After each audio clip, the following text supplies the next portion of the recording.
දොස්තරලා හරියම කුහකයි. අපේ බදු සල්ලි වල ඉගෙන ගත්තේ. ඉගෙන ගත්තට රටට වැඩක් කරන්නේ නැහැ. මුන්ට හෙන ගහනවා. ඕකනේ කියන්නේ. හරි. එතකොට මෙන්න මේ ප්‍රතික්‍රියාව සාමාන්‍යයෙන් පාවිච්චි කරනවා ඒ වෛද්‍ය විද්‍යාවේදී එහෙම. ඔය පෙට්ටි ස්කෑන් වල එහෙම පාවිච්චි කරන්නේත් මේකම තමයි. වෛද්‍ය විද්‍යාවක මතක් වුණේ. මේ දවස්වල ස්ට්‍රයික් එකක් යනවනේ නේද?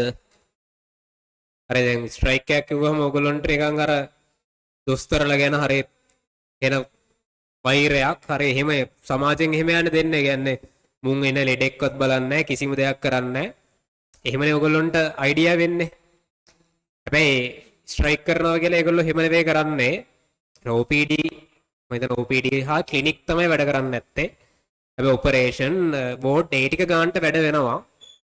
හරි සාමාන්‍ය හදිස්සි රෝගීන් ආවම ඒගොල්ලෝම බලනවා මේ දේවල් කරනවා. හරි එහෙම නොකර ඉන්නේ නැහැ මිනිස්සු. හරිද? ඒ සාමාන්‍ය ඔය දැන් සමාජය කියන්නේ දොස්තරලා හරියම කුහකයි. අපේ බදු සල්ලි වල ඉගෙන ගත්තේ. ඉගෙන ගත්තට රටට වැඩක් කරන්නේ නැහැ. මුන්ට හෙන ගහනවා. ඕකනේ කියන්නේ. හරි? කොහොමද කියන්නේ? හැබැයි දැන් ඔයාලා දන්නවනේ මෙතන කී දෙනෙක් බයෝ කරනවද? ඒ බයෝ කරන ළමයිගේ ඒගොල්ලෝ කොච්චර කොහොමද වැඩ කරන්න කියලා ඔයගොල්ලෝ දන්නවනේ. හරි.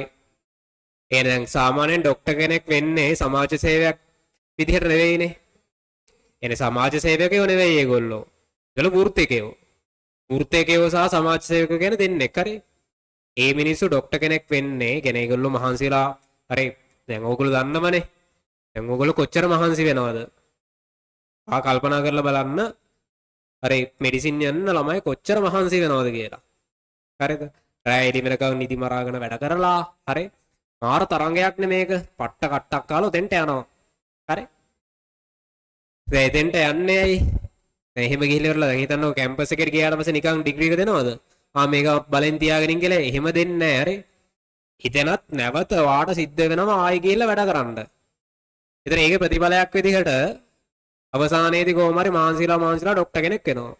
හරි අපි නිකන් හිතමු ෆස්ට් ෂයි ළමෙක් ගත්තොත් අවුරුදු 19දී අවුරුදු 19 ෆස්ට් ෂයි එක ලියනවා.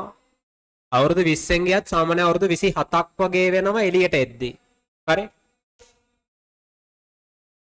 HO පීරියඩ් එක ඉවර කරලා RHO කෙනෙක් වෙද්දී සාමාන්‍යයෙන් අවුරුදු 27ක් 28ක් වගේ වෙනවා. ඉතින් හිතන්නකෝ අවුරුදු 28ක් වෙනකන් සතපහක්වත් මෙයා හම්බ කරලා නැහැ. ඊයක්වත්ම හම්බ කරලා නැහැ.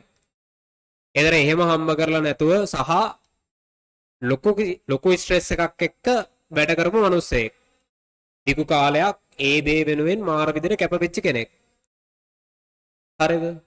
එහෙම කෙනෙක්ට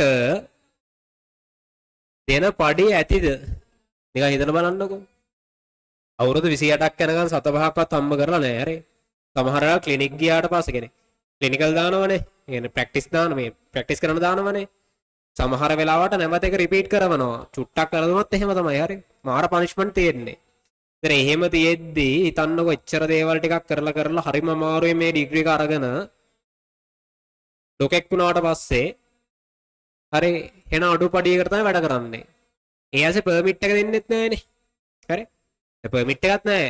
පර්මිට් එකක් නැහැ. කිසිම දෙයක් නැහැ මිනිසුන්ට. හරිද?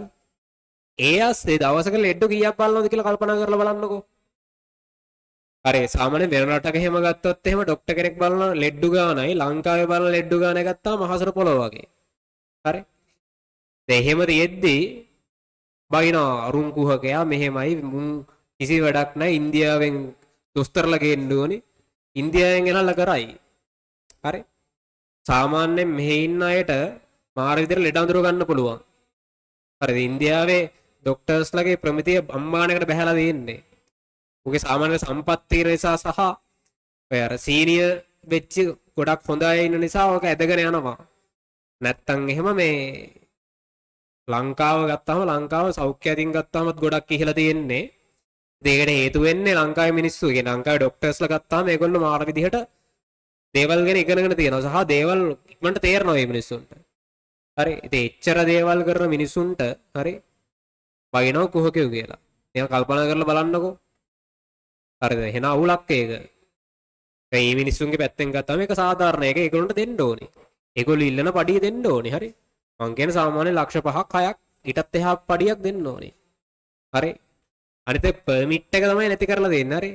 පර්මිට් එකක් දුන්නාම වෙන වැඩේ ටැක්ස් එක නැති වෙන එක විතරයි ආණ්ඩුවට. ડોක්ටර්ගේ සල්ලි වලින් තමයි වාහනේ ගන්නෙ. හරිද? එහෙම නැතුව එයා මේ වාහනයක් රජයෙන් නිකන් දෙන්නේ නැහැ. හරි? ඒතර හිතන්නකෝ දැන් එයා අවුරුදු 28ක් 29ක් 30ක් වෙනකොට එයා වාහනයක් ගන්න ඕනේ. හරි වාහනයක් ගන්න ඕනේ ඊට පස්සේ මොනවද? ගෙයක් හදන්න ඕනේ. කොච්චර දේවල් කරන්න ඕනේද? අර ඔක්කොම ටික කැප කරගෙන මේ වැඩේ කරලා තියෙන්නේ යා. ඒක මේ සමාජ සත්කාර කරන්න කරපු එකක් නෙවෙයි යා. නමුත් ඒගොල්ලෝ ඇත්තටම මේ වෙලාවේ කරන්නේ එහෙම වැඩක් තමයි. හරි හිතන්නකෝ වතුරු උගුරක්වත් නොබී ලෙඩ්ඩු කී දෙනෙක් දවසට බලනවද කියලා. හරි එහෙම කරන්න ඕනේ වෘත්තියක් නෙවෙයි යෝක. හරිද?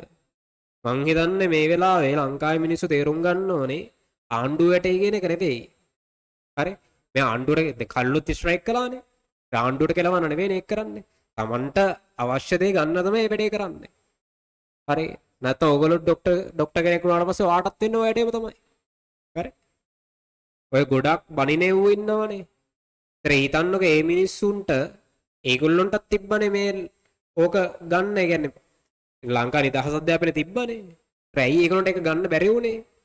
ඒතර ඒගොල්ලෝ තමයි රියල් කාලා ගන්න. එහෙම බැලුවොත්. හරි? රියල් කුහක ඒගොල්ලෝ. ඒගොල්ලෝ එහෙම නෙවෙයි මේගොල්ලෝ මහන්සි වෙලා අවුරුදු ගාණක් කැප වෙලා මේ ජොබ් එකට ගිහිල්ලා තියෙන්නේ. හරිද? හරි? හරි එන්නකෝ පාඩමට.